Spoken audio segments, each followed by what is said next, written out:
Hello, hello, hello. Good morning, good afternoon, and good evening. And I'm going to stop saying that. And I'm going to stop saying that because I heard somebody else say that on their YouTube. So into the trash that goes. I know I've been saying it for 7 years, but yeah, I like to be original. And I know it's not really original. It came from years and years and years ago, but it's activated again. So I'm going to have to leave it alone. God bless you all. It's good to see you out there, and alive and well and above ground because that's what we want to be. Yeah, the virus is getting out there. It's still attacking us, and it's getting pretty vicious too. And I just want to advise all my loved ones to stay inside. You know, if you don't have to go out, don't go out, regardless to what anybody tells you. Wear your mask.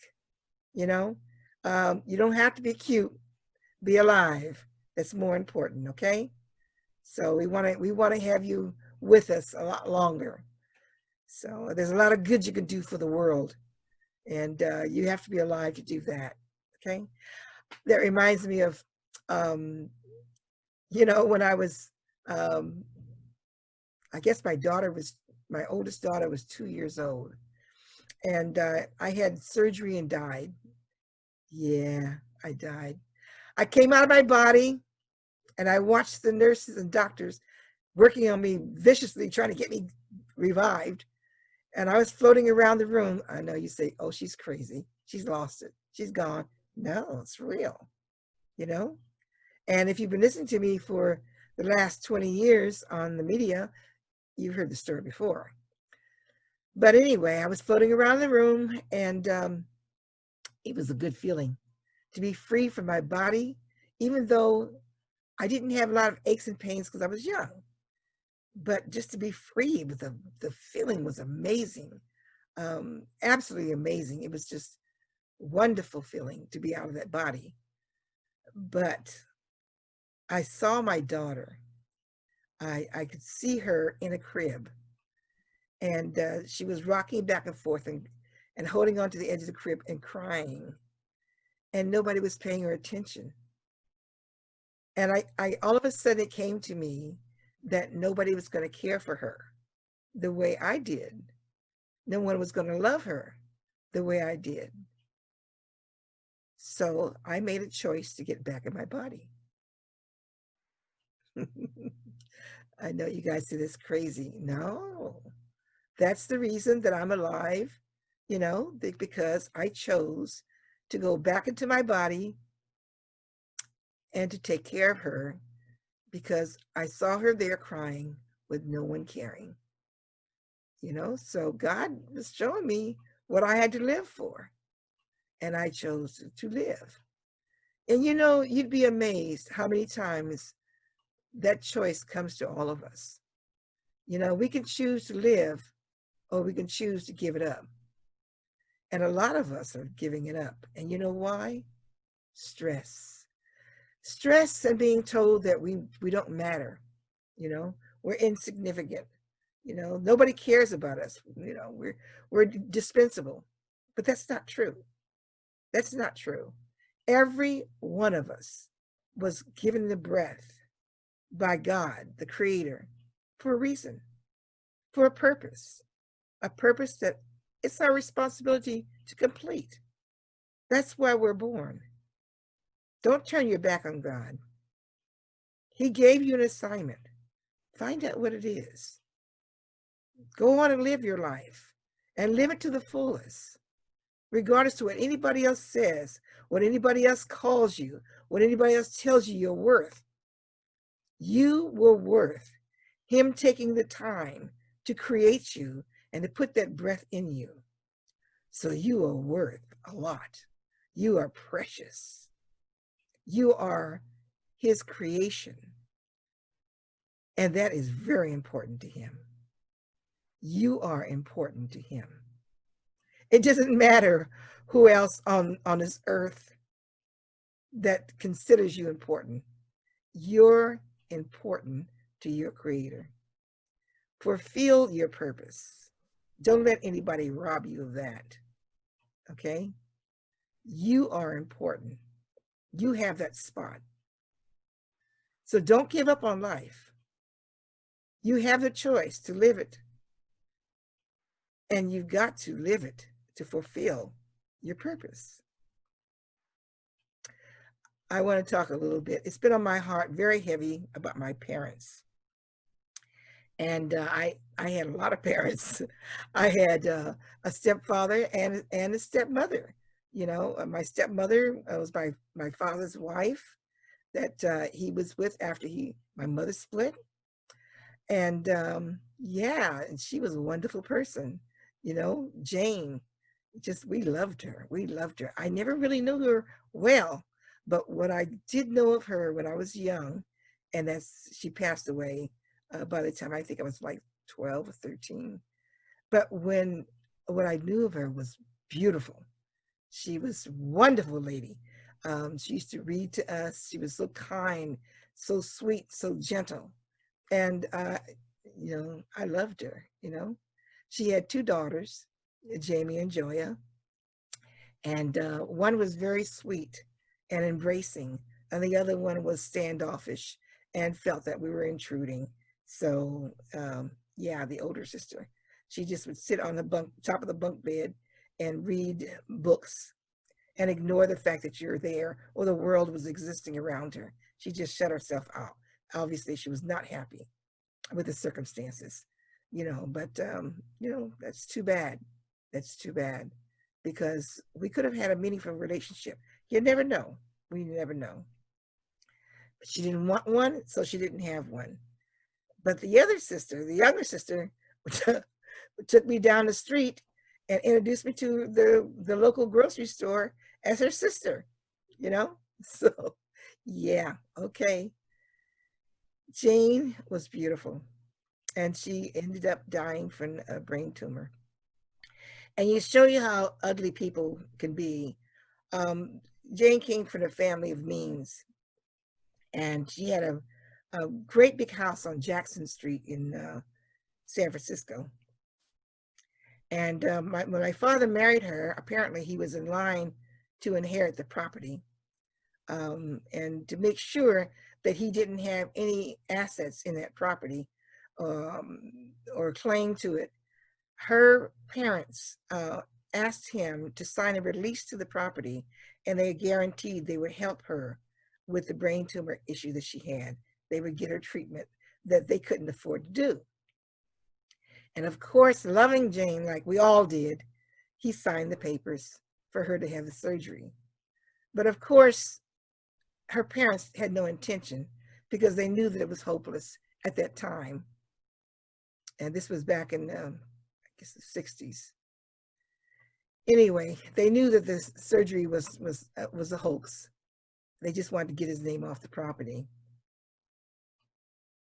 And it was really heartbreaking, you know, not that he was off the property, but that they played this dirty trick on him to get rid of him, you know?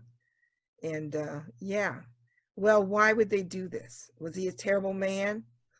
Was he a terrible person? No, he was not a terrible person. He was a great person. He was an extremely intelligent person. And I'm telling you, he was a genius. And he was a genius because the man could not read or write. He could write his name, and that was about it. He was not educated in terms of formal school.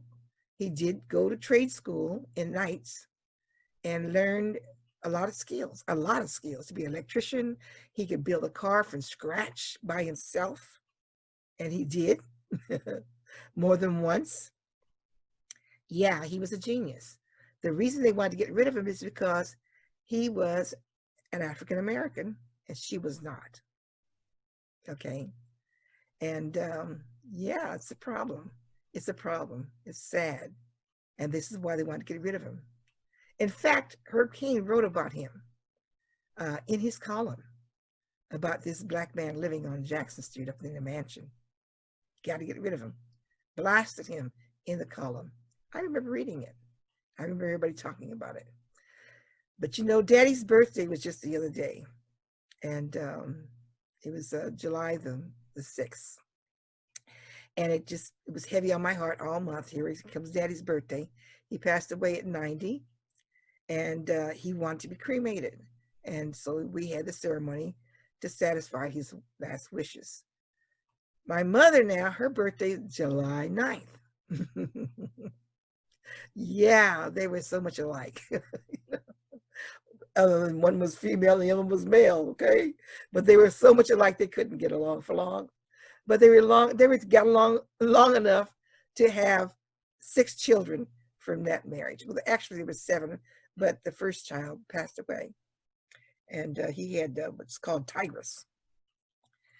My mother was a dynamic lady. And of course, I'm prejudiced, but she was. She was a survivor. They were both survivors. You have to realize what time of the world they came up in.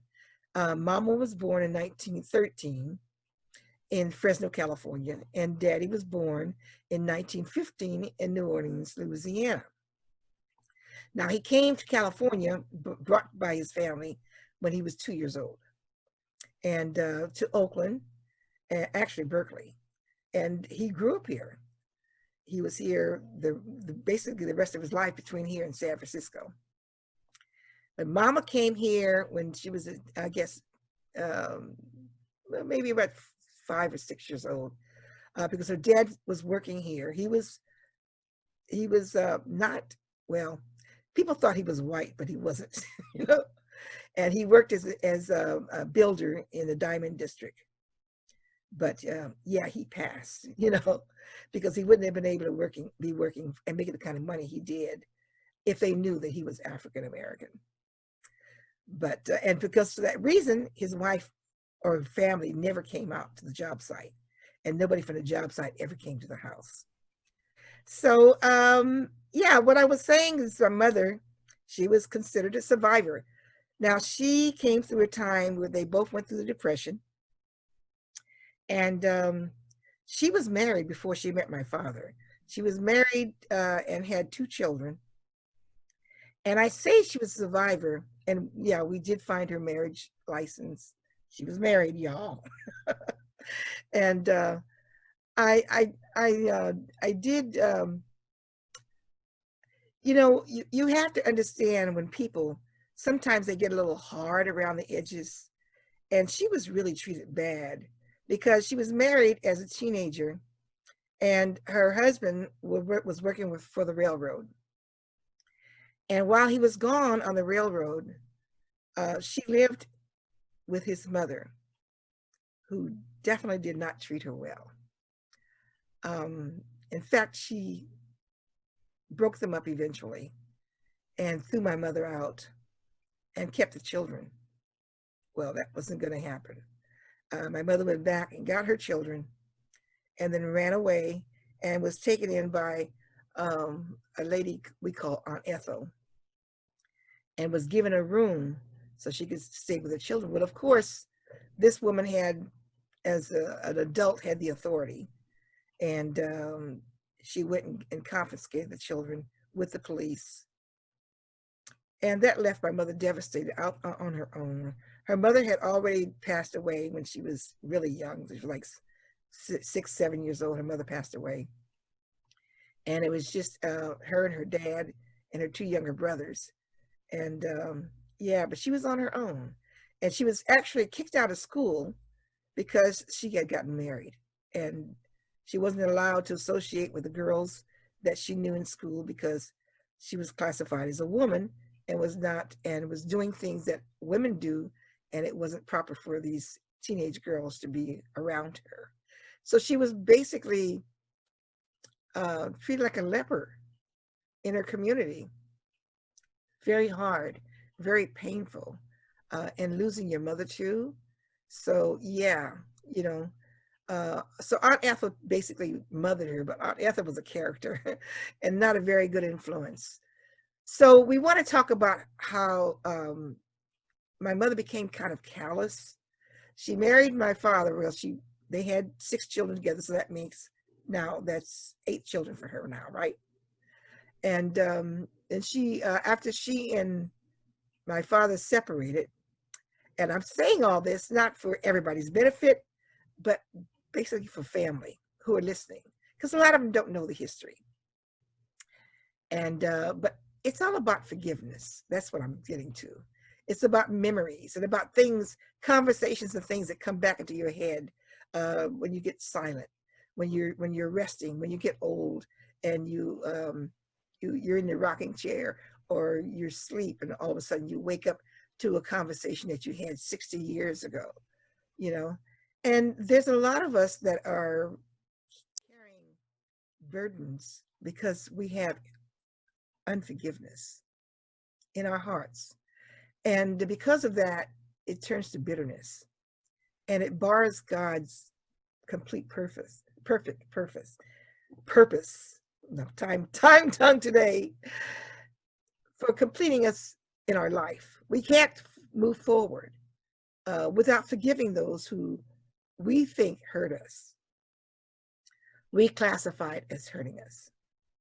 But a lot of people, and I'm talking about my mother and father, because there was pain left. There were hurt feelings left. And there always is when somebody passes away. You know, there always is, because lack of communication, lack of understanding. And a lot of it comes because you don't ask questions. You don't go to a person and ask them, what did you mean when you said this? Oh, why would you do this?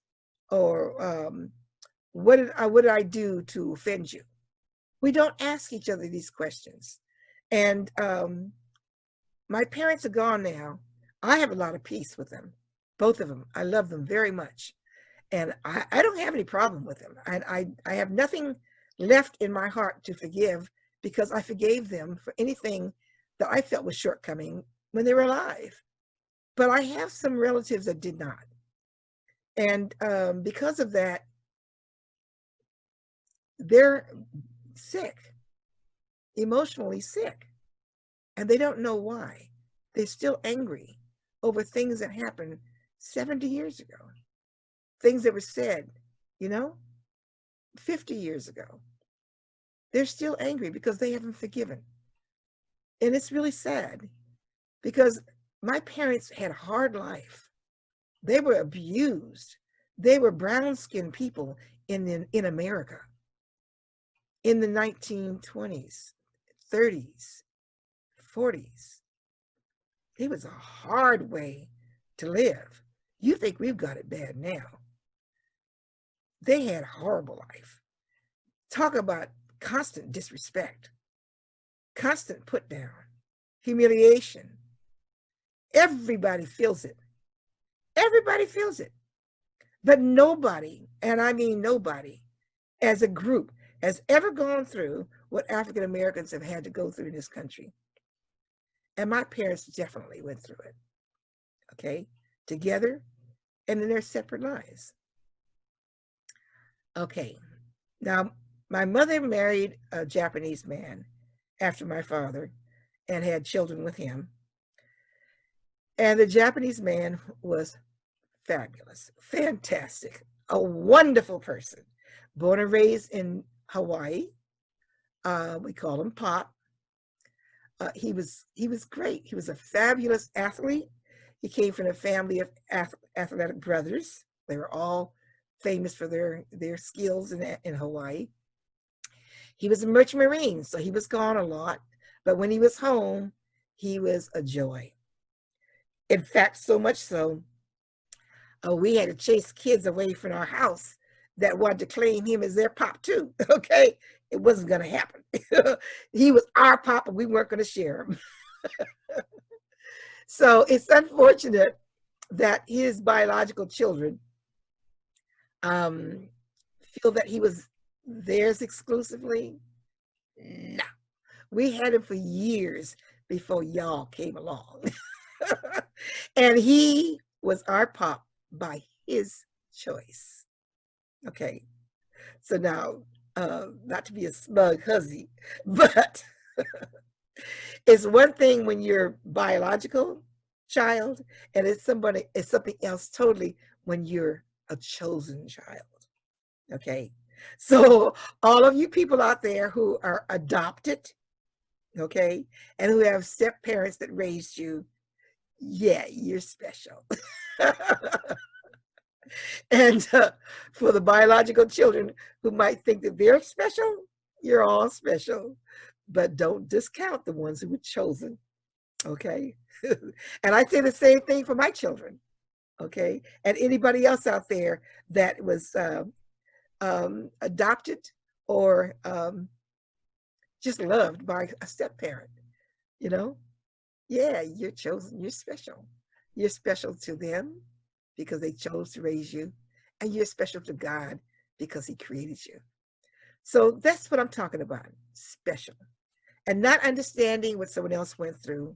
Forgive them because you don't know what suffering they went through to create who they were. And if they offended you, hey, that's on you. Forgive them. You know, you're the one that's offended. Forgive them. You don't know what happened there with them, their lives. You know, love them. Let it go. Healing starts with forgiveness. And that's what it's all about. Live your life, enjoy your life, and love the ones who loved you. Okay? That's it. God bless you. We're going to sign off, but not without telling you how much I love you. And that's why I'm here. And don't forget that. I'm here for you. And whatever you need, whatever you want to hear, let me know. Okay? I hope that something here and what I said today lifts somebody up. Yeah, it's kind of sad that people have passed on, but we're all going that way. Ain't none of us walking out of here alive. Okay? So we're going to die from something or another. But until then, we're going to live and celebrate our lives and the gift that God gave us, which is what we're supposed to do with it. Okay? God bless you. Yeah, I'm going to sign off now. I've got a few more minutes, but I got to go. Bye-bye.